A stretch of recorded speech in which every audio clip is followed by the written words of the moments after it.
You know, if you guys aren't busy, I think we should play Spin the Bottle. Here, I'll spin first. Damn, it's getting hot in here, baby. Well, back to the grind after some nice, hot, steamy. Howdy, boys! It's NPC, and today I am bringing you guys 7 vehicles that I love that were removed from GTA. I know I'm a little bit late. Unfortunately, I was traveling and I didn't have a ton of time before I left to make videos like this. And I did want to make a little video to kind of give tribute to vehicles that I love that were unfortunately removed from the game. Before we dive into the video, make sure to drop a like if you guys enjoy. That'll really help me out, and let's dive right in. First up is the Declasse Acia. I know it's probably a pretty uncommon pick for vehicles that I'm gonna miss, but despite this car being absolutely garbage, it is something that I think makes it a little lovable. Like, if you guys have ever played the Fleeca Job Heist, probably most of you have, there is one setup mission where you have to take Lester's car, which is the Declasse Acia, and you have to go do some scouting with it, and it's pretty infuriating driving something this slow because it takes forever to get across the map. But despite that, there are a lot of good memories with this car, and you know, seeing it in the campaign, seeing Lester pull up in this is gross, and it's part of its charm, and I think it's pretty sad that you can't buy it anymore. You can still pull it off the street, but sadly you can't buy it, and that's what this video is about. Next up on our list is the RE7B, which probably doesn't come as a surprise to many people because it's like the GOAT of racing. It's like the, well, I don't know if I would call it Michael Jordan.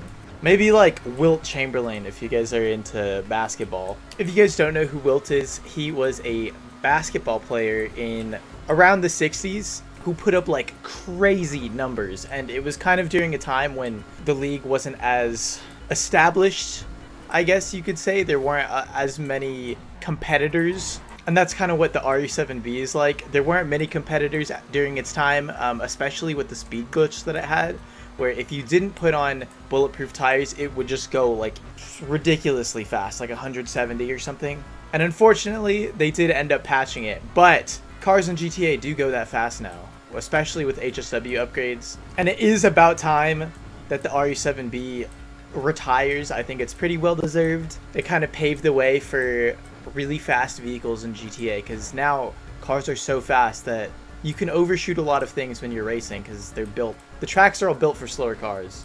But I'm still gonna miss it. Luckily I have one, but man, it is sad to see this one go. We are going so fast. We are going so fast. I'm pretty sure the speed glitch is patched. I don't know what's going on right now, but we are flying down the highway. Holy. Anyways, RE7B, the GOAT. It is about time for it to retire because there are faster Group C cars in the game, like the S80RR. Actually, no, we don't have the S80RR. That one's gone.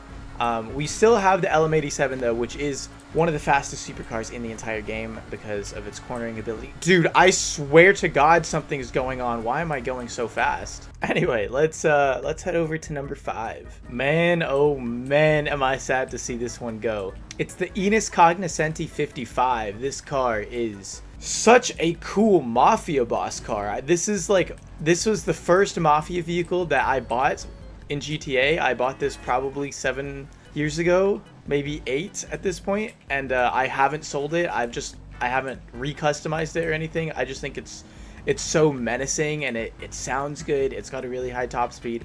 It kind of sucks at handling though. The back end is extremely heavy, but it is just a very nostalgic vehicle for me. Having Mafia garages, I actually don't know if it's still a thing that people like to do. I know it was a lot bigger back in the day because that's kind of what GTA represented. It's just got that great luxury aesthetic.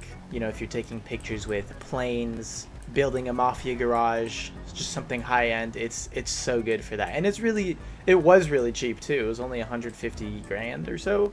And I'm really sad for all of the people who can't get it anymore, or at least won't be able to for a very long time. Up next we have the Ocelot Lynx, which, holy shit, bro, this car is so attractive. It's based off of the Jaguar F-Type. I was so obsessed with this when it first came out. It kind of sucks at handling. It's like really finicky on the tail end, and hasn't always provided the greatest driving experience. It's completely not viable for racing. But I think if you're just planning on driving around in free mode and you want a cool car to whip, the Lynx was like, it was just the perfect option. It looks great. It sounds great. I think the customization could be a little bit better. It is kind of race car focused and it doesn't look amazing as a race car, in my opinion. That's why mine's all simple like this, but Jesus Christ, it is a good looking vehicle and it's been one of my favorite free mode drivers since Cunning Stunts came out. So very tragic that it's gone.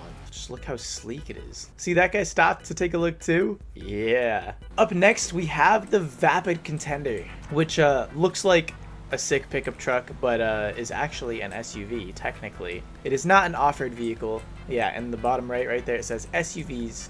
I have mine designed as a pickup truck because I think it looks better without the truck bed hood. But dude, this thing is a beast. It's so fast and it feels really good to drive. It kind of,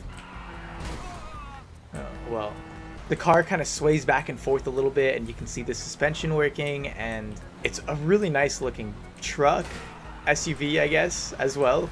It feels really nice to drive. And I think has a really good, not like turning radius, because I think once you're going up to speed, it's hard to get it to move left and right, but its initial, I don't know what to call it, like the initial turning angle is pretty big.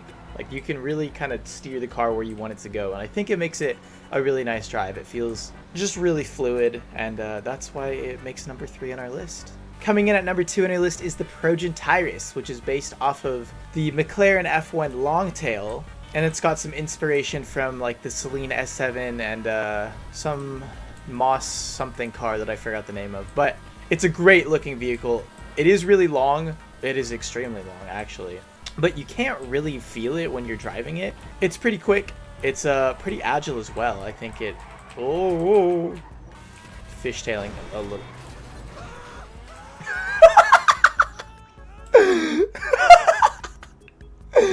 He fell off the highway. That's so extra. Anyways, as I was saying, the Tyrus used to be really viable. It was really competitive when Cunning Stunts first came out, as it's part of the Cunning Stunts DLC. And if you guys haven't noticed already, I really did like the Cunning Stunts DLC. That was probably my favorite one out of all of the DLCs that have been released so far. The Tyrus definitely contributed to that experience. I thought it was super ugly when it first came out because it looks like an alligator, but it grew on me hard, man. This car looks so cool. I just wish it had more customization. Sadly, Rockstar not only did not add customization, they straight up just took the car out of the game, so that sucks. In the state it was before it got removed, it was kind of just another free mode driver. Definitely not a slow vehicle by any means, but the top of the class of supercars is just way ahead of what the Tyrus can do. You can really get it to swing side to side.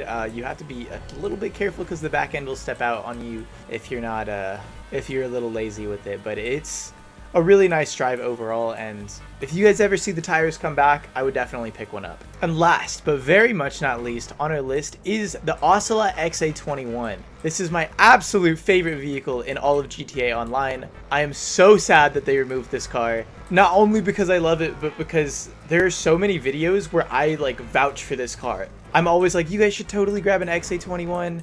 It's so worth your money. It's such a great driving experience.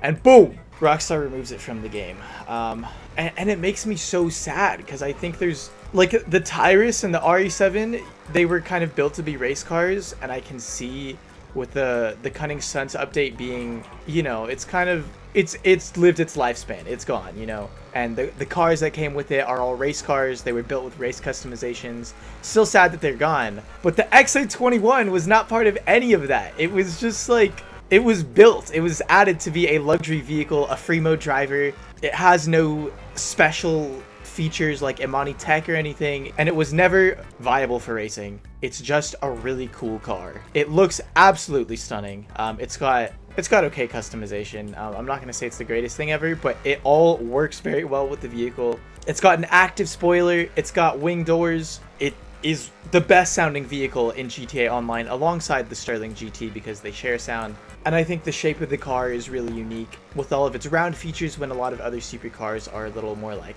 ramp-like, a little boxier. And man, I'm just so sad to see the XA21 go because I love this thing. It literally is the best package that I've ever experienced in GTA. It's got everything. It's got absolutely everything. The handling, I should also probably talk about if I didn't mention it 3 times already. But it handles like so well. You can get the back end to slide out on you a little bit, but I think, oh my god. That's so ironic. That's driver error, trust me. It's not the car. That's driver error for sure. It's just so controllable. Like, it's got a good turning radius. It accelerates decently fast. It's definitely not slow. Even though it's not the fastest supercar, it is most definitely not slow.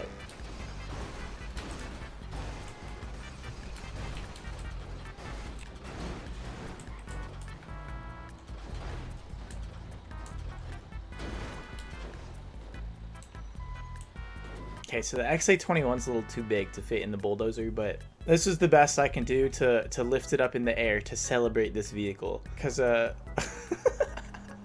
think it's such an amazing car, and I'm really sad that if you guys don't have one, it's going to be a long time before it comes around. Probably. I actually don't know. Maybe it could be in the game next week. And if so, you should definitely pick one up, even if it's $2.465 million. It's kind of expensive, but I think you're paying for a great package deal, and you most definitely will not regret your purchase. I've never once thought about selling the XA21. I thoroughly enjoy this vehicle. If there's a favorites list in GTA, I would definitely add it on that. But that, my friends, is going to wrap it up for this video. Drop a like if you enjoyed, comment down below, and let me know what vehicles you guys are sad to see go. Sub to the channel if you guys are new. We'll have more videos like this coming out in the very near future, and that's about it. So take care, and I'll catch you boys in the next one. Peace!